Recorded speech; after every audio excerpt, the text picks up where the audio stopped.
여러분 안녕하십니까? 현대차와 LG가 합작해 미국 조지아주에 짓고 있는 배터리 공장에서 갑작스런 단속으로 한국인 300명 이상이 체포됐습니다. 일단은 전자여행 허가제 등을 통해 출장 간 이들 등의 체류 자격이 문제가 된 걸로 보이는데요. 우리나라가 일본에 이어 미국과 협상한 자동차 등의 관세 명문화를 앞두고 있는 시점인데 글로벌 기업에 대한 대규모 단속이 이뤄진 건 이번이 처음입니다. 첫 소식 박윤수 특파원이 보도합니다. 미국 조지아주 현대차 공장 메타플랜트. 이민세관 단속국 요원들이 갑자기 들이닥칩니다. 현대차 그룹과 LG에너지솔루션 합작법인의 대규모 배터리 공장 건설 현장인데 불법 체류자를 단속하겠다며 급습한 겁니다. 현장에는 수백 대의 차량과 군용 험비, 헬기까지 등장했고 국토안보수사국 요원들과 경찰도 동원됐습니다. Almost for a second, like, are we in the U.S.? Like, I've never seen them come out like that, guns drawn on the roof, helicopters. 복면을 쓰고 무장한 요원들이 사무실 안으로 들어오자 직원들은 불안한 표정을 감추지 못합니다. Security, we have a search warrant for the whole site. We need construction to cease immediately. We need all work to end on the site right now. 단속국은 현장 직원들을 길게 줄 세우고 한 명씩 신분증과 비자 등을 조사한 것으로 전해졌습니다. And you just had to wait your turn, give your ID, let them do the background checks, and when they told you to go, you had to go. 단속을 도운 미국 주류 담배 총포 담당국 애틀랜타 지부는 불법 체류자 약 450명을 체포했다고 밝혔습니다. 그런데 체포된 사람들 가운데 한국인이 무려 300여 명에 달하는 것으로 확인됐습니다. 현지에서 채용된 한국인도 있지만 한국에서 현지로 출장 간 본사 직원과 협력업체 직원들도 대거 포함됐습니다. 대부분 전자여행 허가제, 이스타를 통해 입국한 뒤 현장에서 업무를 본 것을 두고 체류 목적에 부합하지 않는다며 체포한 것으로 보입니다. 미국 연방당국은 법원이 적법하게 발부한 수색영장을 집행한 거란 입장입니다. We are making many arrests of undocumented individuals. 체포된 이들은 대부분 조지아주 폭스턴의 구금시설로 연행됐습니다. 주 애틀랜타 한국총영사관은 변호인단을 꾸려 한국인들이 구금된 시설을 방문해 영사조력을 제공할 예정입니다. 트럼프 행정부는 그동안 농장과 식당, 호텔 등에서 산발적으로 이민자 단속을 벌여왔습니다. 그러나 이번처럼 글로벌 기업을 상대로 한 대규모 단속은 처음 있는 일입니다. 특히 트럼프 대통령이 직접 대미 투자 유치 성과를 홍보했던 공장을 겨냥한 단속이라는 점에서 적지 않은 파장이 예상됩니다. 현대차는 지난 3월 총 210억 달러, 우리 돈 약 31조 원 규모의 대미 투자 계획을 발표한 바 있습니다. 로스앤젤레스에서 MBC 뉴스 박윤수입니다. 전혀 예상치 못했던 단속이다 보니 현대차와 LG도 급하게 경위를 파악하며 대응책 마련에 나섰습니다. 특히 이 공장은 트럼프 대통령이 직접 대미 투자 유치 성과를 홍보했고 조지아 주지사도 직접 환영 의사를 밝히는 등 한국 기업의 대미 투자 상징처럼 여겨졌던 곳이라 기업들의 당혹감은 더 큰데요. 정부도 강한 유감을 밝힌 가운데 미국에 진출한 기업들의 활동이 위축될 거란 우려도 나옵니다. 이어서 송재원 기자입니다. 단속이 이뤄진 공장은 2026년 완공을 목표로 공사가 진행 중인 곳입니다. 부근에 있는 현대차 공장에서 생산될 전기차에 배터리셀을 공급하게 됐는데 목표 생산량은 연간 30기가와트시, 전기차 약 30만 대 분량입니다. 공장 건설에 들어가는 돈만 5조 7천억 원, 지역사회의 반응은 뜨거웠습니다. 브라이언 캠프 조지아 주지사는 자신의 SNS에 직접 한국 기업들의 투자 사실을 알리며 주 역사상 가장 큰 프로젝트가 더 많은 일자리와 기회를 가져오고 있다고 환영했습니다. 그러다 보니 우리 기업들은 당혹스러워하는 기색이 역력합니다. 구금된 사람 중에는 공장 건설에 필수적인 건설 설비 관련 인원이 많은 데다 특히 단기 출장 온 직원들까지 단속한 건 전혀 예상하지 못했다는 반응입니다. 일단 단속 직후 현지 공사는 중단됐습니다. 현대차와 LG엔솔의 미국 합작법인은 공식 성명을 통해 건설 현장 활동과 관련해 관계 당국과 협력 중이라며 당국의 업무를 지원하기 위해 건설 작업을 일시 중단했다고 밝혔습니다. 현대차 그룹과 LG에너지솔루션도 미국 파견 직원들의 안전 여부 확인을 위해 현지 우리 공관과 소통하는 한편 통역과 변호사를 지원하며 구금 해제를 위한 법률 대응에 나섰습니다. 업계 관계자는 현재 조사가 진행 중으로 입국 비자에 문제가 없는 사람은 바로 풀어줄 거란 얘기를 들었다며 현지 조사 당국이 조만간 입장도 발표할 예정으로 알고 있다고 말했습니다. 우리 정부도 강한 유감을 표명했습니다. 미국의 법 집행 과정에서 우리 투자업체의 경제 활동과 우리 국민의 권익이 부당하게 침해되어서는 안 될 것입니다. 이번 단속은 이미 가동 중인 현대차의 전기차 생산 라인엔 영향을 미치지 않았지만 건설 작업이 지연될 경우 생산 일정 등의 차질이 생길 가능성도 배제할 수 없습니다. 특히 트럼프 행정부의 압박 속에 미국 투자를 약속한 기업에 대해 단속이 벌어지면서 향후 미국 내 경영 활동이 위축될 거란 우려도 나옵니다. MBC 뉴스 송재원입니다. 이런 가운데 트럼프 대통령이 일본 자동차와 부품 관세를 15%로 낮추는 행정명령에 서명했습니다. 일본 차에 대한 관세가 한국 차보다 먼저 낮아지고 한국 기업들의 부담이 여러모로 커지는 상황이라 정부가 느끼는 압박의 강도는 더 세질 것으로 보이는데요. 이지수 기자의 보도입니다. 트럼프 미국 대통령이 일본과의 관세 협상을 문서화한 행정명령에 서명했습니다. 27.5%였던 자동차와 자동차 부품 관세를 15%로 낮추고 상호 관세도 대부분 15%라는 등 일본 측 바람이 대부분 반영됐습니다. 행정명령은 이르면 다음 주부터 발효됩니다. 日米双方が今度の合意を誠実かつ速やかに実施するということが大事であります。 일본이 우리보다 먼저 관세를 내리면서 미국 시장에서 한국 차는 일본 차와의 경쟁에서 불리해질 수밖에 없게 됐습니다. 우리도 자동차 관세를 15%로 내리는 데 합의했지만 아직 명문화하지 못해 여전히 25%가 적용되고 있기 때문입니다. 이미 미국 관세 여파로 지난 2분기 현대차와 기아의 영업이익이 1조 6,142억 원 감소했는데 명문화가 늦어질수록 피해는 커질 수밖에 없습니다. 문제는 미국이 이런 상황을 이용해 우리 정부에 무리한 요구를 할 가능성이 높다는 점입니다. 특히 우리 정부가 약속한 3,500억 달러의 대미 투자금 사용처와 농산물 개방 등에 대한 미국의 압박 수위가 높아질 것으로 예상됩니다. 실제 미국과 일본은 행정명령과 함께 체결한 양해각서를 통해 일본이 약속한 대미 투자 5,500억 달러의 사용처를 미국 대통령이 정하고 일본이 자금을 제공하지 않을 경우 미국이 관세를 올릴 수 있게 합의했습니다. 미국의 경쟁력이 약해서 수익성이 담보되지 않은 분야에 한국과 일본의 펀드가 사용될 그럴 가능성이 있습니다.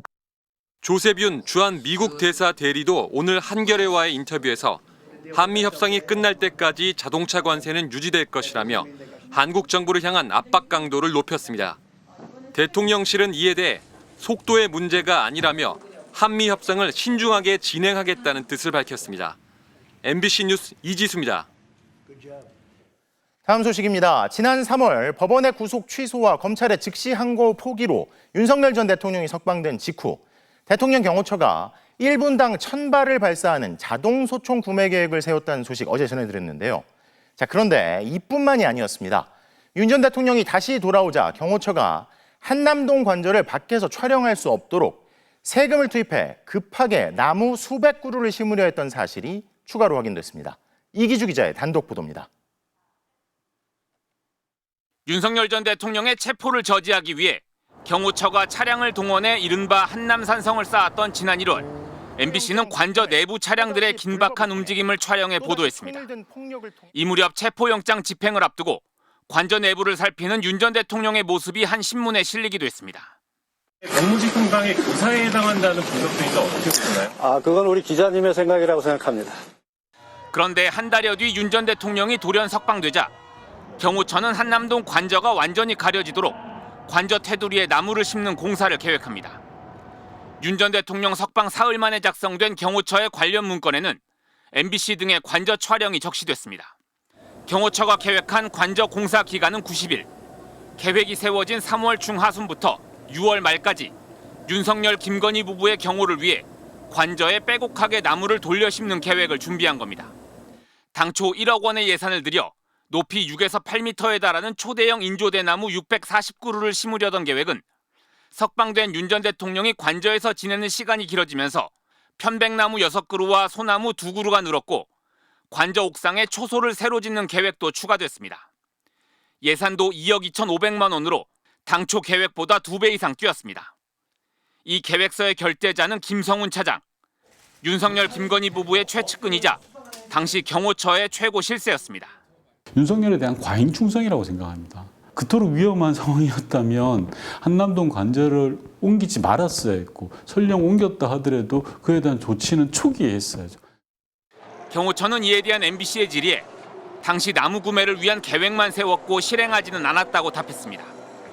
김성훈 전 차장도 MBC와의 통화에서 실무자가 올린 기한을 결제한 것일 뿐 나무 구매를 지시한 적은 없다고 말했습니다. MBC 뉴스 이기주입니다.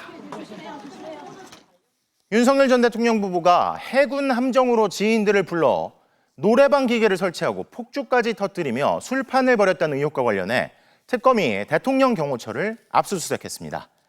당시 파티를 주도한 것으로 알려진 김성훈 전 경호차장도 수사선상에 올랐습니다. 구나연 기자가 보도합니다. 지난 2023년 8월 윤석열 전 대통령 부부가 경남 거제에서 여름 휴가를 보냈습니다. 경무에 시달려 휴식이 필요하다는 참모진의 건의가 있었다는 겁니다. 건강하세요?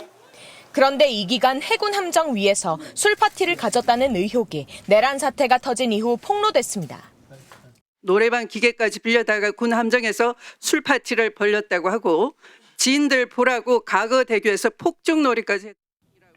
폭주까지 터뜨려가며 지인들과 함께하는 해상 술 파티에 국방자산인 해군 함정을 사적으로 유용했다는 것이었습니다. 항만주의정, 귀빈정이라고 일명 알려져 있죠. 군의 안보 자산이 윤석열 부부의 유흥에 이용돼서 되겠습니까? 김건희 국정농단 특검이 이 의혹과 관련한 강제 수사에 착수했습니다. 경호처에 압수수색 영장을 제시하고 윤 전 대통령 휴가 관련 자료 등을 임의 제출 형식으로 받은 것으로 전해졌습니다. 경호처를 동원한 해군 지휘정 내 선상 파티 의혹 사건과 관련하여 김건희 씨와 김성훈 전 대통령실 경호처 기획실장을 대통령 등의 경호에 관한 법률 위반, 직권남용 금지 혐의로 수사 중이며 윤호위무사로 불리며 지난 겨울 경찰 공수처의 체포영장 집행을 막아선 혐의로 내란 특검의 수사를 받고 있는 김성훈 전 경호처 차장은 해상 술 파티를 주관한 인물로 지목돼 김건희 국정농단 특검의 수사도 받게 됐습니다. 대통령 휴가 때 폭죽 구매에 경호관들 동원한 적 있죠? 예, 아니오로 짧게 답변하세요. 폭죽을 산 적은 있습니다. 특검은 김건희 씨와 김 전 차장이 해군 함정 선상 술 파티를 하기 위해 경호처 직원들에게 부당한 지시를 한 건 아닌지 들여다볼 계획입니다. MBC 뉴스 구나연입니다. 김건희 씨 오빠 일가의 집에서 발견된 이우환 화백의 그림을 구매한 사람이 김건희 씨가 직접 공천을 챙겼다는 김상민 전 검사라는 소식 어제 전해드렸는데요.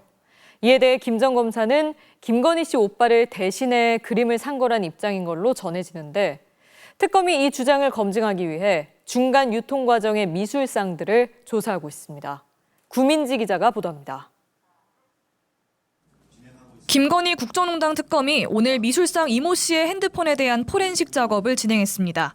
이 씨는 김건희 씨 오빠 김진우 씨의 장모 집에서 발견된 이우환 화백의 작품 점으로부터 800298 매매 과정에 끼어 있는 인물입니다. 해당 그림은 윤석열 전 대통령 취임 한 달이 채 안 된 2022년 6월 4일 대만에서 한국인에게 우리 돈 약 3천만 원에 낙찰됐는데 이후 인사동에서 갤러리를 운영하던 임모 씨를 거쳐 미술상 이모 씨에게로 갔습니다. 특검팀은 이 그림의 최종 구매자가 김상민 전 검사인 정황을 포착했습니다. 이 씨가 이우환 화백의 그림을 또 다른 사람에게 되팔았고 그 이후 김 전 검사가 사들인 걸로 보고 있습니다. 특검은 김 전 검사가 공천이나 인사청탁의 대가로 김건희 씨 측에 고가의 그림을 선물한 걸로 의심하고 있습니다. 이에 대해 김 전 검사는 최근 한 언론에 원래 친분이 있던 오빠 김진우 씨로부터 그림을 사달라는 부탁을 받아 김 씨 대신 구매한 거라고 해명했습니다. 매간매직 대가가 아니라는 취지입니다. 하지만 특검은 이런 해명이 거짓일 가능성이 있다고 보고 갤러리 운영자 임 씨와 미술상 이 씨 모두 이미 조사한 걸로 전해졌습니다. 특검은 중간 유통 과정에 대한 확인이 끝나는 대로 조만간 김상민 전 검사를 불러 조사할 방침입니다. MBC 뉴스 구민지입니다. 이배용 국가교육위원장이 김건희 씨에게 황금 거북이를 선물하고 자리를 받았다는 매관매직 의혹과 관련해 특검이 오늘 국가교육위원회를 압수수색했습니다. 특검은 김건희 씨와 어머니 최은순 씨, 그리고 남편 윤석열 전 대통령까지 매관매직에 가담했다고 보고 있습니다. 김지성 기자입니다. 광화문 정부 서울청사 안에 위치한 국가교육위원회. 김건희 국정농단 특검 수사관들이 위원장실로 들어갑니다. 이배용 국가교육위원장이 인사청탁을 하려고 김건희 씨 측에 금거부기를 건넸다는 이른바 매관매직 의혹을 수사하기 위해 특검은 오늘 오전 국가교육위원회 위원장 사무실과 부속실에 있는 서류와 컴퓨터 등을 압수수색했습니다. 지난주 이 위원장의 집을 압수수색한 뒤 8일 만입니다. 위원장도 없는 상황인데 위원장실 압수수색이 온 거잖아요. 그래서 가서 확인을 좀 했어요. 그래서 왜 오셨냐 그랬더니 압수수색 왔다고 하고. 영장엔 김건희 씨뿐만 아니라 남편 윤석열 전 대통령, 모친 최은순 씨가 피의자로 올라있던 것으로 전해졌습니다. 이 위원장은 현재까지는 참고인 신분인데 특검의 수사 진행에 따라 조만간 피의자로 전환될 가능성이 높은 상태입니다. 특검은 앞서 김건희 씨 일가의 부동산 특혜 의혹과 관련한 압수수색을 하던 중 문제의 금거부기를 발견했습니다. 이 금거부기 옆에는 이배용 위원장이 윤 전 대통령 부부에게 쓴 편지도 놓여 있었습니다. 이 위원장은 친일 인사 옹호 등 여러 논란을 일으킨 인물이었지만 윤 전 대통령은 지난 2022년 9월 이 씨를 장관급인 초대 국가교육위원장에 발탁했습니다. 이배용 위원장은 금거부기 인사청탁 의혹이 알려진 뒤 사의를 표하고 모습을 드러내지 않고 있습니다. 수사에 대한 입장을 묻기 위해 여러 차례 이 위원장에게 질문을 보냈지만 아무런 답을 들을 수 없었습니다. MBC 뉴스 김지성입니다. 임성근 전 사단장 구명 로비 의혹을 수사 중인 순직해병 특검이 개신교계 로비 통로로 의심받는 김장환 목사에게 소환을 통보했습니다. 최해병 순직 이후 임 전 사단장과 국가안보실 관계자들, 그리고 윤 전 대통령과도 통화한 기록이 확인된 김 목사 측은 임 전 사단장과 단 2번 만난 사이로 기도만 해줬을 뿐 구명 로비는 없었다는 입장입니다. 송정훈 기자의 보도입니다. 최해병 순직 사건과 관련해 특검이 수사하는 임성근 전 사단장의 구명 로비 통로는 두 곳입니다. 먼저 김건희 씨의 계좌 관리인으로 알려진 해병대 출신 이종호 씨, 그리고 개신교계입니다. 순직해병 특검은 지난 7월 개신교계 인사들에 대한 대대적인 참고인 압수수색을 벌였습니다. 대상은 임 전 사단장과 같은 부대에서 근무하던 군종장교 백모 소령, 여의도 순복음교회 이영훈 목사와 군 선교위원장 고모 목사, 보수 개신교계 원로로 손꼽히는 극동방송 이사장 김장환 목사 등이었습니다. 이후 한 달 넘게 압수물 분석을 진행한 특검이 대면 조사 대상을 압축했습니다. 김장환 목사에게 오는 8일 참고인 신분으로 나와 조사를 받으라고 통보한 겁니다. 특검은 김 목사가 최상병 순직 사건 발생 이후 다양한 관련자들과 여러 차례 통화한 사실에 주목하고 있습니다. 김 목사는 당시 임성근 전 사단장에게 직접 전화를 걸기도 했고 이종섭 전 국방부 장관은 물론 조태용 전 국가안보실장과도 통화했습니다. 해병대 수사단장 박정훈 대령에 대한 구속영장이 기각된 직후에 윤석열 전 대통령과 통화한 기록도 있었습니다. 특검은 또 같은 날 압수수색 대상이 됐던 고석 변호사도 이 사건의 핵심 인물로 보고 조만간 불러 조사할 계획입니다. 윤 전 대통령과 사법연수원 동기 출신인 고 변호사는 고등 군사법원장을 지낸 인물입니다. 다만 압수물 분석을 통해 사건과의 관련성이 낮다고 판단한 군종장교 백소령과 순복음교회 이영훈 목사는 소환 대상에서 제외했습니다. 다음 주 출석 통보에 대해 김장환 목사 측은 임 전 사단장은 지난해까지 딱 2번 만난 사이로 사건과 관련해 기도를 해줬을 뿐 구명 로비를 한 적은 없다고 밝혔습니다. 그러면서 망신주기식 수사가 아니어야 한다는 전제하에 특검 수사에 적극 협조할 것이라고 덧붙였습니다. MBC 뉴스 송정훈입니다. 더불어민주당 정청래 대표가 내란 사건을 담당할 특별재판부를 국회 법사위에서 신속하게 논의해달라고 촉구했습니다. 박근혜 국정농단 재판이 일주일에 많게는 4번까지 열렸던 것과 달리 내란 재판은 아흘에 한 번꼴로 더디게 진행되고 있는데요. 지규현 판사가 지금 같은 속도로 재판한다면 윤석열 전 대통령이 구속기간 만료로 또 풀려날 우려가 있다고 지적했습니다. 장슬기 기자가 보도합니다. 더불어민주당 정청래 대표가 내란 특별재판부의 필요성을 강조하며 법사위가 신속하게 논의해달라고 당부했습니다. 내란 재판을 담당하는 쥐기현 판사가 고의로 재판을 지연시키고 있는 등 사법부가 내란 특별재판부 도입을 자초하고 있다는 겁니다. 쥐기현 판사는 윤석열 내란 재판을 침대 축구로 일관하고 있습니다. 윤석열은 구속기간 만료로 또 석방되어 감옥 밖으로 나와 출퇴근하며 재판을 받을지도 모를 일입니다. 실제 지난 4월 이후 열린 공판은 단 16차례, 아흘에 한 번꼴입니다. 일주일에 2회에서 4회까지 열렸던 박근혜 국정농단 재판과 비교하면 내란 재판은 확연히 속도가 더딥니다. 지판사는 지난 3월 구속기간을 날짜가 아닌 시간으로 계산해 윤 전 대통령을 석방하기도 했습니다. 정 대표는 석방 직후 경호처가 22억 원어치의 자동소총 구매 계획을 세웠다는 MBC 보도를 언급하며 윤 전 대통령의 석방을 반드시 막아야 한다고 강조했습니다. 1분당 1000발의 총알을 발사할 수 있는 자동소총 200정을 구매하려 했던 사실이 밝혀졌습니다. 총격전이라도 하겠다는 것이었습니까? 위험천만한 윤석열 씨가 다시 석방될지도 모르겠다는 불안감이 엄습하고 당 지도부는 내란 특별재판부 도입의 필요성을 연일 강조하며 사법부를 압박하고 있지만 민주당은 3대 특검 개정안만 이번 정기국회에서 처리할 계획입니다. 국민적 눈높이에 맞는 그러한 합리적인 판결을 해달라고 하는 그런 국민의 목소리를 대신해서 당이 그렇게 촉구하는 그러한 발언들이다. 법사위 전문위원은 내란 특별재판부와 관련한 법안 검토 보고서에서 국회 등이 참여하는 판사 추천 구조는 재판의 독립성과 공정성에 대한 신뢰를 저하할 우려가 있다는 평가를 내놨습니다.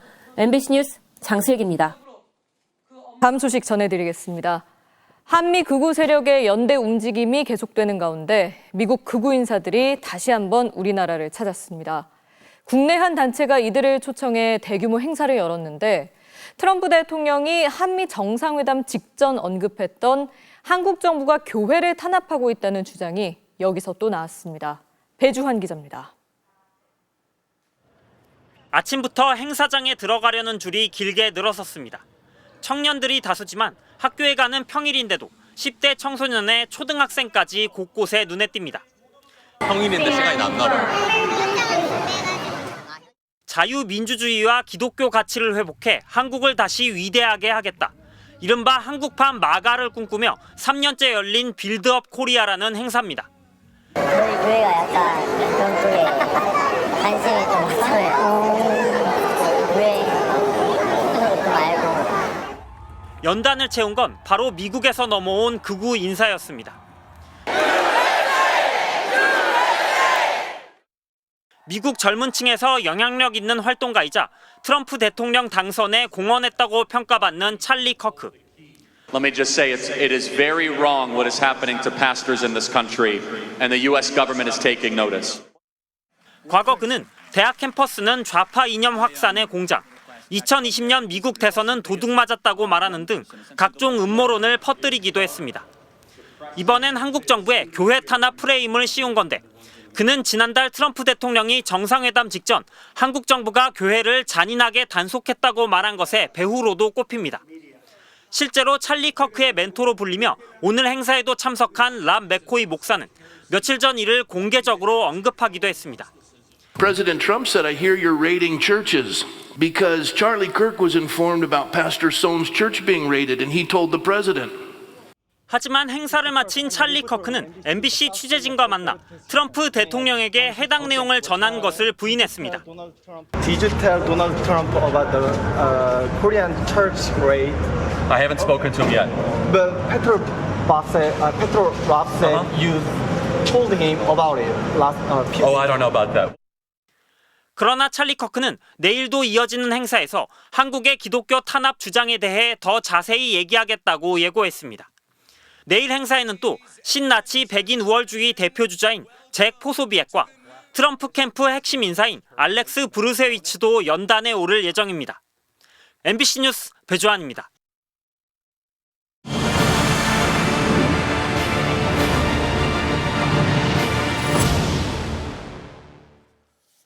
건진법사집에서 발견된 관봉권 띠지 분실 의혹과 관련해 당시 검찰 지휘부와 수사관들의 증언이 묘하게 엇갈리고 있습니다.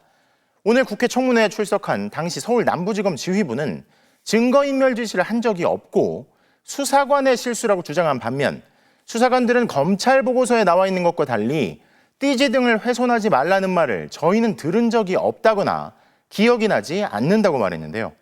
청문회에선 검찰의 증거인멸과 꼬리 자르기란 지적이 쏟아졌습니다. 이혜리 기자입니다. 건진법사 전성배 씨를 수사하던 서울 남부지검이 지난해 12월 전 씨의 집에서 찾은 5천만 원어치 관봉권. 압수 당시 돈은 띠지에 묶여 비닐로 포장돼 있었고 돈 출처를 추적할 정보가 담긴 스티커가 붙어 있었습니다. 하지만 검찰이 띠지와 스티커를 모두 분실했고 감찰도 진행되지 않은 사실이 뒤늦게 드러났습니다. 오늘 열린 검찰개혁입법 청문회에서 더불어민주당은 수사 은폐 의혹을 재차 제기했습니다. 이 관봉권 띠지가 2022년 5월 13일 다시 말해 윤석열 정권 출범 초기에 나온 것인데 2018년 사건 수사하다 갑자기 2022년 튀어나오니까 어떻게든 빨리 덮어야 되는 거 아닌가. 하지만 증인으로 출석한 당시 남부지검 지휘부는 의혹을 전면 부인했습니다. 당시 최재현 검사가 증거인멸 지시를 했다고 생각하십니까? 전혀 그렇게 생각하지 않습니다. 압수수색 넉 달이 지난 4월 직원이 현금을 세다 띠지와 스티커를 분실했다는 사실을 보고받았고 경위를 확인해 대검에 보고도 했다는 겁니다. 감찰은 이목이 집중된 사건을 수사하던 수사팀의 사기 등을 고려해 미뤘을 뿐이라는 입장입니다. 당시 검찰총장은 심우정 전 총장이었고 남부지검장은 신흥석 전 검사장이었습니다. 대검의 관봉권 폐기 상황을 보고했다는 거 하나, 그다음에 수사에 집중하자라는 내용을 말씀해 주셨습니다. 네, 그러니까 조직적으로 덮자 이 얘기를 하고 계신 겁니다. 당시 관봉권을 센 걸로 지목된 압수물 보관 담당 수사관은 한 달에 1000건의 압수물이 들어온다며 원형을 보존하라는 지시까지는 기억나지만 관봉권도 띠지 분실 경위도 전혀 기억나지 않는다고 했습니다. 지금 시간이 많이 지나서 저게 띠지가 둘러싸여서 왔는지도 기억이 잘 나지 않습니다. 어떤 보고서 내용에는 네. 띠지와 관봉을 훼손하지 말라고 수사팀에서 얘기를 했다고 네. 3번이나 얘기를 했다고 적혀 있었는데 저희는 그런 말을 들은 바가 없었습니다. 지휘부 중 한 명인 신흥석 전 지검장은 오늘 청문회에 보이지 않았는데 법사위에서 주소 불명이라며 출석 요구서를 전달하지 못해 출석 의사가 있었는데도 출석하지 못한 것으로 알려졌습니다. 대검이 지난달 22일 남부지검 수사관들의 사무실과 자택을 압수수색하는 등 관봉권 띠지 분실 사건은 현재 정식 수사가 진행되고 있습니다. MBC 뉴스 이혜리입니다. 자, 이런 상황에서 검찰 개혁이 다시 화두가 되고 있습니다. 정부 여당은 이번만큼은 반드시 개혁을 완수하겠다며 입법에 속도를 내고 있는데요. MBC는 검찰 개혁이 왜 필요하고 어떤 방향으로 가야 할지를 짚어보는 연속 기획을 준비했습니다. 오늘은 그 첫 순서로 검찰권 남용 피해자의 목소리를 통해 막강한 권한을 독점한 검찰의 폐해를 들여다보겠습니다. 홍익표 기자가 보도합니다. 탈북민 출신 서울시 공무원이었던 유우성 씨는 지난 2013년 돌연 검찰에 의해 간첩 혐의로 구속 기소됐습니다. 저는 간첩이 아닙니다. 하루빨리 건강이 안 좋은 아버지와 동생과 정상적인 상황을 돌아가고 싶습니다. 재판 과정에서 검찰이 제시한 증거가 조작됐다는 사실이 밝혀져 무죄 판결을 받았지만 끝이 아니었습니다.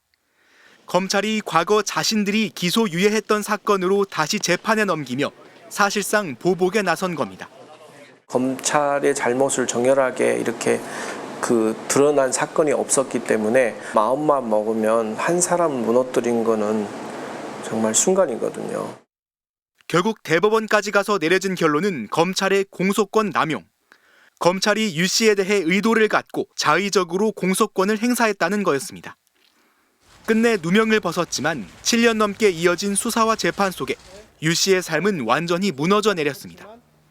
우울증과 공황장애로 병원 신세를 졌고 일도 포기해야 했습니다. 제 인생이 있거든요. 제일 귀한 30대를 거의 수사기관에다가 시간을 다 뺏겼어요. 저는 사건의 피해자가 저희 직업이었어요. 검찰이 누군가의 삶을 쥐락펴락할 수 있는 힘을 지녔다는 피해자의 호소. 직접 원하는 사건을 수사할 수 있는 검찰이 이를 재판에까지 넘길 권한을 독점한다는 점과 무관치 않습니다. 검찰의 비대한 권력을 개혁하려는 시도가 없었던 건 아니었습니다. 지금까지 검찰이 소신껏 하겠다, 그야말로 중립을 지키겠다라고 다 말했는데 이때까지 못했습니다. 그 어떤 기관도 무소불위의 권력을 행사할 수 없도록 견제 장치를 만들겠습니다. 하지만 견제 없는 칼자루를 쥔 검찰은 번번이 조직적인 반발에 나섰습니다. 때로는 집단 행동으로, 때로는 정권을 조준한 정치 수사에 박차를 가하며 저항했습니다. 개혁의 바람이 불 때면 수장이 직을 걸고 맞겠다며 옷을 벗는 일도 수차례였습니다. 부득이한 선택이었다는 점을 또 여러분들께서 이해해 주시기를 바랍니다. 하지만 접대액 4만 원이 모자라 술접대를 받고도 재판에 넘겨지지 않은 검사들에게 검사가 휴대폰까지 반납해가며 영부인을 황제 조사했냐는 비판에 검찰은 침묵을 지켰습니다. 이번만큼은 자신과 같은 억울한 사람이 생기지 않게 할 결과로 이어지길 오랜 검찰 피해자는 바라고 있습니다.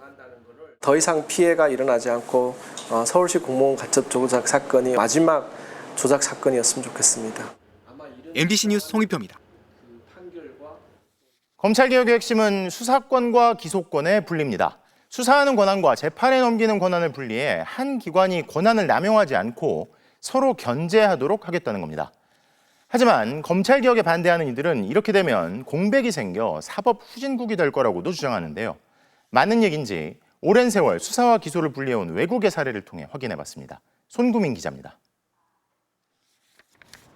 영국은 40여 년 전부터 수사권과 기소권의 분리를 정착시켜왔습니다. 경찰이 모든 사건에 대해 수사를 전담하고 검찰은 경찰의 수사 내용과 증거 등을 검토해 재판으로 넘길지를 결정하는 방식입니다.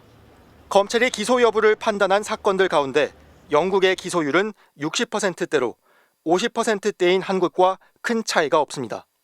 영국 검찰이 수사권이 없다고 해서 사건을 재판에 넘기는데 문제가 있는 건 아닌 겁니다.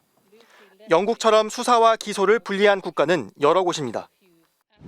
이들 국가에서 법치주의가 얼마나 잘 이루어지고 있는지 수치로 확인해봤습니다.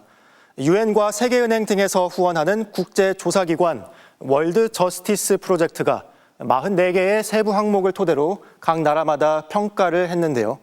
지난해 영국은 15위로 19위에 그친 한국보다 높았습니다. 그 밖에 영국처럼 수사권과 기소권이 분리된 핀란드, 아일랜드, 캐나다 이런 나라들은 우리보다 높은 순위였습니다. 반면에 우리처럼 검사가 수사권과 기소권을 모두 갖고 있는 프랑스와 미국은 오히려 우리보다 순위가 낮았습니다. 검찰에게 수사권이 없다는 이유만으로 사법 수준이 떨어진다고 보긴 어려워 보입니다. 중요한 건 수사기관과 공소기관 간의 견제와 협력입니다. 영국은 검찰이 직접 수사를 하지 못하도록 권력을 제한하는 대신 경찰이 수사 과정에서 검찰로부터 법률 자문을 받도록 했습니다. 검찰은 증거가 충분하다고 판단될 때까지 사건을 넘겨받지 않는 방식으로 경찰을 견제하고 있습니다. 유엔의 형사사법 시스템 감시 기관인 UNODC는 수사와 기소의 분리로 검찰이 사냥꾼처럼 기소를 위해 수사에 매달리는 사냥꾼 증후군을 막을 수 있지만 경찰의 과도한 재량권이 가지 않도록 상호 견제도 필요하다고 밝혔습니다. 오랜 세월 막강한 권한을 독점하며 정치 수사와 제19 감싸기를 반복한 검찰의 폐해가 또 다른 방식으로 되풀이되지 않으려면 제대로 된 견제와 협력 시스템의 마련이 필요해 보입니다. 알고 보니 손구민입니다. 윤석열 정부 당시 체코 원전을 수주하는 과정에서 우리 업체가 미국 기업에 50년 동안 이권을 보장하는 내용을 합의한 것으로 알려지면서 논란이 일었는데요. MBC가 한수원 내부 문건을 입수해 살펴보니 50년이 지나도 계약이 5년씩 자동 연장된다는 내용이 포함되어 있는 것으로 확인됐습니다. 먼저 고재민 기자가 단독 보도합니다. 논란이 된 건 올해 1월 한국수력원자력과 한국전력이 체코 원전 수출을 앞두고 지식재산권 분쟁이 있던 미국 원전기업 웨스팅하우스와 합의한 내용입니다. 비밀유지 약정에 따라 당시 협정 내용은 알려지지 않았습니다. MBC가 서왕진 조국혁신당 의원실로부터 입수한 한수원 내부 문건을 보면 당시 맺은 협정의 주요 내용이 요약돼 있습니다. 유효기간 항목입니다. 발효일로부터 50년간 효력을 유지한다고 돼 있습니다. 뒤이어 이후 쌍방이 종료하기로 합의하지 않는 한 5년씩 자동 연장이라고 적혀 있습니다. 웨스팅하우스가 동의하지 않으면 무한정 효력이 유지되는 사실상 종신계약이라는 해석이 나옵니다. 50년도 과하다 뭐 이런 얘기들이 굉장히 많이 됐는데 50년 플러스 알파가 더 있더라. 실상 거의 무제한으로도 갈 수 있는 가능성이 있다. 불공정 비판이 나왔던 협정 내용도 재확인됐습니다. 우리 원전 기업은 웨스팅하우스 원천 기술이 들어간 원전 한 기를 수출할 때마다 기술료와 물품 용역 구매 대가로 8억 2,500만 달러, 1조 1,400억 원을 챙겨줘야 합니다. 원전 한 기당 건설비가 10조 원 정도라 전체 사업비의 10% 이상을 웨스팅하우스에 주는 셈입니다. 신규 원전 시장도 대폭 양보했습니다. 체코를 제외한 유럽과 북미, 일본, 우크라이나 등 원전 핵심 시장을 대거 포기하고 웨스팅하우스 몫으로 내줬습니다. 우리 독자 기술로 개발한 원전이라도 웨스팅하우스 기술이 적용되지 않았는지 사전 검증을 받아야 하고 이견이 있으면 미국 기관의 판단을 받기로 한 것도 독소 조항으로 꼽힙니다. 한수원은 협약 내용과 관련해 확인이 어렵다고 밝혔습니다. MBC 뉴스 고재민입니다. 이 협정을 어떻게 할 방법은 없을까 싶은데 협정의 해지 조건을 살펴봤더니 우리 기업이 이의를 제기할 수 없도록 명문화하는 조항은 물론 수출 통제에서 벗어날 수 없도록 묶어주는 조항까지 확인됐습니다. 윤석열 정부 당시 성과를 내세우기 위해 이렇게 불리한 제한을 두고도 협상을 한 게 아니라 징벌적 협정을 덥석 맺은 거란 지적도 나옵니다. 이어서 김지인 기자의 단독 보도입니다. 협정 해지 조건 항목입니다. 한 당사자의 중대한 의무 위반이 발생하면 상대방이 해지할 수 있다고 돼 있습니다. 그러면서 한수원과 한전의 잘못으로 협정이 해지되는 경우 가해지는 제재 2가지를 적시해놨습니다. 우선 웨스팅하우스의 기술 실시권, 다시 말해 원천 기술이 필요하다는 것에 대해 이의나 분쟁을 제기할 수 없다고 못 박았습니다. 향후 어떠한 문제 제기도 없이 웨스팅하우스의 기술 사용료를 지불하란 뜻으로 해석됩니다. 또 웨스팅하우스 원천 기술에 대한 보유도, 허여도 모두 금지했습니다. 미국 기술을 빌려 쓰는 게 불가피한 상황에서 우리가 수출을 하려면 비슷한 협정을 맺을 수밖에 없도록 족쇄를 채운 것이란 분석이 나옵니다. 이제 다시는 한수원이 이상한 그 지재권 침해 행위를 못하도록 일종의 이제 징벌을 내린 셈인 거죠. 앞서 윤석열 정부는 체코 원전 사업 수주를 두고 쾌거라고 했습니다. 어젯밤 체코에서 기쁜 소식이 왔습니다. 2009년 UAE 바라카 원전 수주 이후 15년 만에 쾌거이고. 하지만 웨스팅하우스가 기술을 침해당했다며 소송을 걸었습니다. 당시 윤석열 정부가 한전이나 한수원에 압박을 가해서 웨스팅하우스사의 요구 조건을 서둘러서 전폭적으로 들어주는 조건으로 체코 협약을 완료하려고 했던 것이 아닌가. 한수원 측은 기술 사용료를 내는 걸 감내하고도 이익을 남길만 하다면서 정상적 계약이라는 입장입니다. 불리한 협상 내용에 대해서도 보고를 하셨죠? 불리한이라는 단어에 대해서는 제가 동의를 못하겠고요. 대통령실은 한수원과 한전으로부터 계약 관련 보고를 받는 등 진상조사를 진행하고 있습니다. MBC 뉴스 김지인입니다. 서울 한복판에서 초등학생들을 수차례 유괴하려 시도한 20대 남성들의 구속 여부는 오늘 결정됩니다. 단순 장난이라고 주장하고 있지만 범행 당시 CCTV에는 피해 초등학생들이 놀라 도망가는 모습이 그대로 담겼습니다. 경찰은 초기 대처에 일부 미흡한 점이 있었다고 인정했습니다. 이재인 기자입니다. 지난달 28일 오후 3시 반쯤 서울 서대문구의 한 초등학교 인근. 회색 SUV 차량 한 대가 길가에 멈춰섭니다.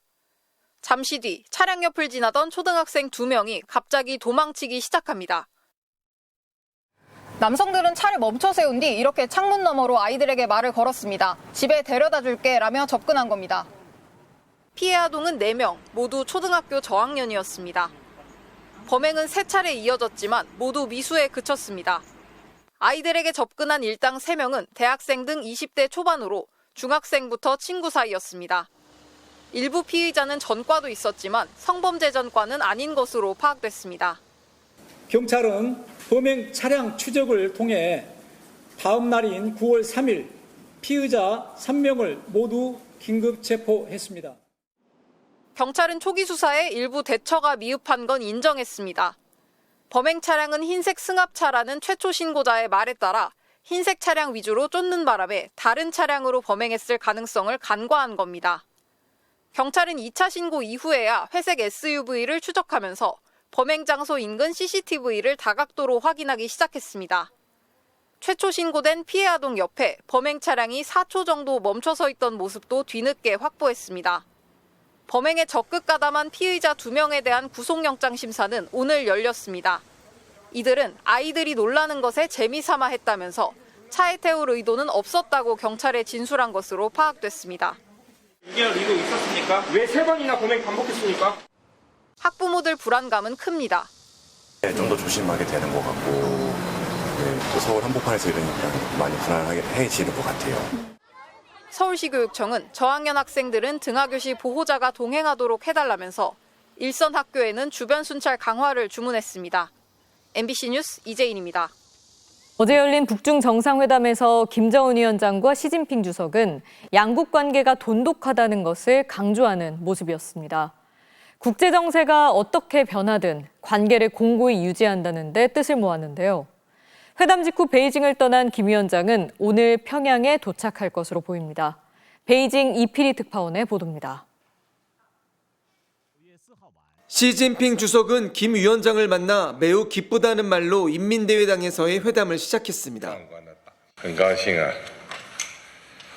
时隔6年，再次与金正恩总书记同志会晤。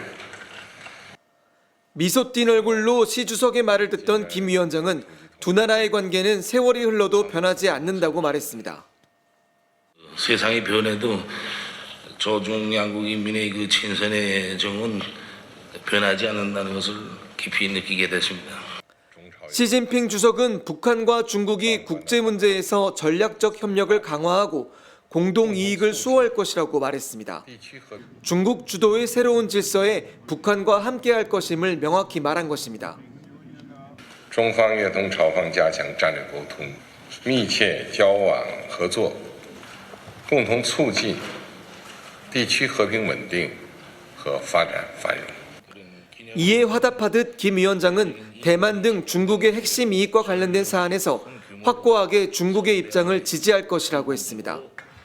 중국의 국가 주권과 영토 보존을 지지할 것이란 말로 유사시 중국의 편에 설 것임을 분명히 밝혔습니다. 그러면서 중국과의 경제 협력을 늘리기를 원한다고 말했습니다. 회담은 2시간 남짓 진행됐습니다. 공산당 기관지 인민일보를 비롯한 중국 관영 언론들은 일제히 두 정상의 회담을 오늘자 신문에서 매우 비중 있게 다뤘습니다. 특히 다른 정상들과의 만남은 회견이라고 했지만 김 위원장과의 만남은 회담이라고 명시해 의례적 만남이 아닌 중요한 대화가 오갔음을 강조했습니다. 김정은 위원장은 회담 직후 곧바로 베이징역으로 이동해 환송 속에 귀국길에 올랐습니다. 어젯밤 10시쯤 출발한 김 위원장의 전용 열차는 오늘 저녁 평양에 도착할 것으로 보입니다. 베이징에서 MBC 뉴스 이필입니다. 두 정상은 이번 회담에서 기존과 달리 비핵화라는 말을 꺼내지 않았습니다. 중국은 북한의 핵 개발을 묵인하고 북한은 이를 바탕으로 북미 대화의 문턱을 높이고 있다는 분석이 나오는 상황에서 한미일 세 나라는 이달 중순 제주도 남쪽에서 연합훈련을 실시합니다. 신재용 기자입니다. 6년 만에 정상회담에서 북한과 중국은 비핵화를 전혀 언급하지 않았습니다. 그간 표면적으로나마 한반도 비핵화를 강조해왔던 중국이 북한의 핵 개발을 대놓고 묵인한 것으로 해석될 수 있습니다. 중국의 입장에서는 지금 국면적으로 북한을 관리하고 또 한국이나 미국에 대해서 일정한 레버리지와 존재감을 갖기 위해서 의도적으로 생각하는 부분이 상당 부분 있다. 러시아에 이어 중국과의 관계를 복원한 김정은 위원장이 당분간 대화보다는 핵무기 고도화에 주력할 거란 전망이 나오는 이유입니다. 북한은 대화 재개를 원하는 미국을 향해 비핵화는 거래하지 않겠다는 뜻을 분명히 하고 있습니다. 김 위원장은 유엔 등 다자 계기에서 양측의 공동 및 근본 이익을 잘 보호할 것이라며 미국과의 직접 대화에 앞서 다자 외교를 활용하겠다는 의도도 내비쳤습니다. 유엔 안전보장이사회 상임이사국인 중국, 러시아와 연대해 미국이 주도하고 있는 대북 제재 완화를 노릴 것으로 예상됩니다. 안보는 러시아, 경제는 중국이라는 이른바 안러 경중을 모색하면서 그만큼 북미 정상회담의 문턱도 한층 더 높였습니다. 정치 경제적 실익을 최대한 챙긴 터라 미국이 파격적인 대화 조건을 먼저 제시하지 않는 북미 대화에 나설 가능성은 당분간 희박해 보입니다. 북한과 중국에 이어 러시아 정부까지 한미연합훈련을 또 다른 도발이라고 반발하는 상황에서 한미일 세 나라는 오는 15일부터 공중, 해상, 사이버, 다영역 훈련을 실시합니다. 미국은 특히 이번 훈련을 통해 인도태평양 지역에서의 중국 견제 수위를 끌어올릴 것으로 예상되는데 정부는 비핵화는 국제사회의 일치된 목표라며 북한이 대화에 나올 수 있도록 중국 측의 건설적 역할을 촉구할 것이라고 밝혔습니다. MBC 뉴스 신재웅입니다. 이재명 대통령이 다음 주 신임 여야 대표를 만나기로 했습니다. 독대를 해야 한다는 국민의힘 장동혁 대표의 요구도 수용해 3자 회동 뒤 따로 대화하기로 했는데요. 이 대통령 지지율은 60%대를 회복했습니다. 홍신영 기자입니다. 오는 8일 낮 용산 대통령실에서 이재명 대통령과 새 여야 대표가 오찬회동을 합니다. 여야가 새 지도부를 꾸린 뒤 이 대통령과 정청래 더불어민주당 대표, 장동혁 국민의힘 대표가 한자리에 모이는 건 처음입니다. 대통령실에선 강훈식 비서실장과 우상호 정무수석이 배석하기로 했습니다. 협치를 강화하기 위해서 이 모임을 추진을 해왔다는 말씀을 드리고요. 아까 말씀드린 대로 어제는 특별히 사전에 정하지 않고 자유스럽게 진행될 예정이고 시간도 자연스럽게. 그러면서 대통령실은 허심탄회한 의견 교환을 위해 마련된 자리라 설명했습니다. 여야 간 이견이 존재하는 사안도 대화 테이블에 오를 거란 뜻으로 해석됩니다. 3자 회동 뒤에는 이 대통령과 장동혁 대표가 따로 대화를 나누기로 했습니다. 장 대표는 대통령과의 독대를 요구하며 논의할 의제도 중요하다고 조건을 달았는데 자유의제와 독대로 조율된 셈입니다. 이 대통령은 큰 숙제였던 한일 한미정상회담을 무난하게 치러놓고 앞으로 경제 살리기에 집중한다는 계획인데 이를 위해 협치의 대상인 야당과 미리 대화의 물꼬를 트려는 걸로 보입니다. 여야 지도부에게 순방 성과를 직접 설명드리고 협력 방안을 논의하기 위한 자리를 가능하면 조속하게 마련하도록 하겠습니다. 형식을 절충하면서 회동이 성사됐지만 국민의힘은 벼르는 분위기입니다. 자신들을 향한 특검의 수사와 여당 주도 법안에 연일 반대하고 있는데 이런 불만을 대통령과 만난 자리에서 다 전달하겠다는 겁니다. 민생 의제를 중심으로 말씀할 계획이지만 지금 국회 안에서 사법체계를 뒤흔드는 민주당의 입법 폭주에 대한 우려를 전하고 대통령의 입장을 들어보는 그런 기회가 있을 것으로. 한편 최근 상승세인 이 대통령 국정 지지율은 지난주보다 소폭 오른 63%를 기록했습니다. 60%대 지지율을 기록한 건 한 달 반 만인데 긍정적으로 평가한 이유로는 외교가 18%로 가장 높은 비중을 차지했고 경제와 민생이 그 뒤를 이었습니다. MBC 뉴스 홍신영입니다. 문경세제가 있는 경북 문경의 주흘산에서 케이블카 개발 사업이 진행되고 있습니다. 이곳은 개발을 금지하는 생태자연도 1등급 지역이었고 사냥 같은 멸종위기 야생동물도 살고 있는데요. 어떻게 개발 허가가 날 수 있었을까요? 류현중 기자가 단독 취재했습니다. 문경세제로 유명한 경북 문경의 주흘산. 곧 케이블카 상부정류장이 생길 해발 1000m 예정부지에 올라가 봤습니다. 울창한 숲 사이로 숲풀이 듬성듬성한 곳이 보입니다. 원래 이곳은 생태적 가치가 뛰어나 보전을 우선해야 하는 생태자연도 1등급 지역이었습니다. 그런데 재작년 갑자기 나무를 베어내는 숲 가꾸기 사업이 진행됐습니다. 숯가꾸기 당시 베어낸 것으로 보이는 나무들이 한가득 쌓여 있는데요. 성인 몸통만한 나무들도 여러 눈에 띕니다. 나무를 베어낸 문경시는 몇 달 뒤 생태자연도 재평가를 신청해 2등급을 받아냈습니다. 이후 케이블카 사업엔 탄력이 붙었습니다. MBC가 입수한 문경시의 당시 신청서에는 숲가꾸기에 따라 교란된 식생 형태가 나타났고 멸종위기 야생생물은 확인되지 않았다고 적혀 있습니다. 취재팀이 직접 상부정류장 인근에 설치된 무인 센서 카메라를 확인해봤습니다. 머리에 2개의 뿔과 목 아래 뚜렷한 흰색 반점. 멸종위기 야생생물 1급 사냥이 수차례 포착됩니다. 야간에 찍힌 것도 있고 낮에 찍힌 것도 있고 해서 이 근처를 좀 자주 왔다 갔다 하고 여기서 서식한다고 볼 수 있을 것 같습니다. 상대적으로 까다롭고 시간이 오래 걸리는 본안 환경영향 평가도 꼼수로 피해갔습니다.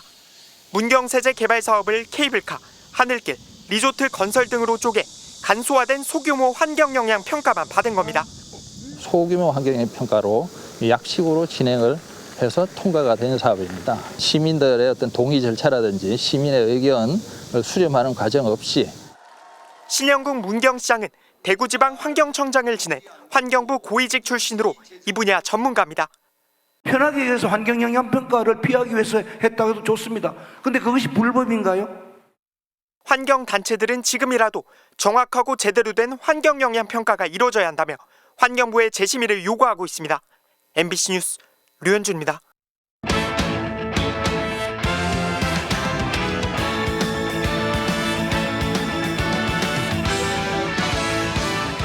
금요일 밤 스포츠 뉴스입니다.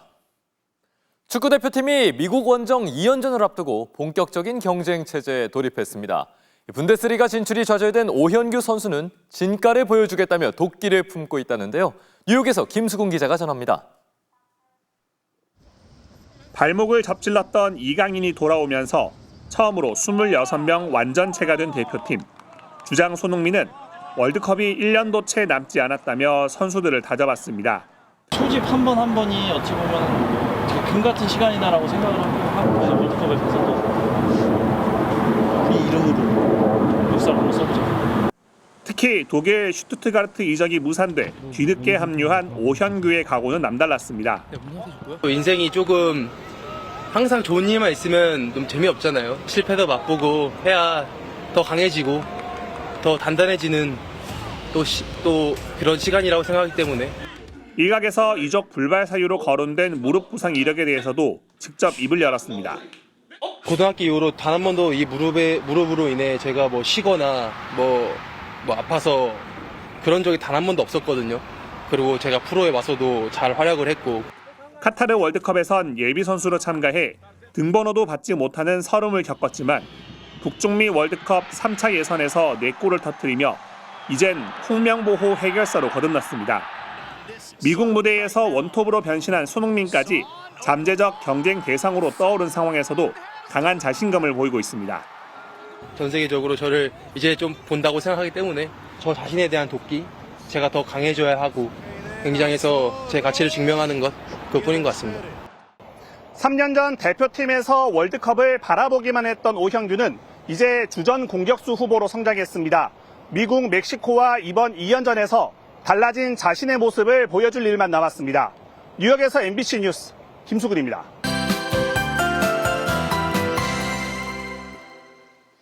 (9월의) 첫 주말에는 호우에 대비하셔야겠습니다. 몽골 쪽에서 다가오는 기압골의 영향으로 내일 새벽 수도권과 충남을 시작으로 차츰 전국 대부분 지역에서 비가 내리겠습니다. 특히 밤부터는 북쪽 건조 공기와 따뜻한 수증기가 만나며 비가 강해지겠고요. 수도권과 강원은 모레 아침까지, 충청과 호남은 모레 오전까지 시간당 최대 50mm 안팎의 매우 강한 비가 집중되겠습니다.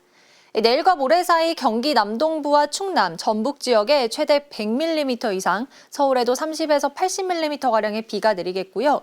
이번에도 강릉 지역은 빗방울만 스칠 뿐 뚜렷한 강수가 없어서 가뭄을 해결하기엔 어렵겠습니다.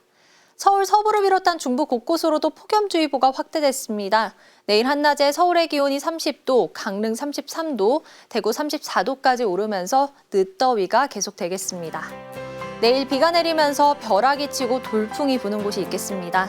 내일 아침 기온 서울이 25도로 도심과 해안 지역은 열대야가 나타날 가능성이 있고요.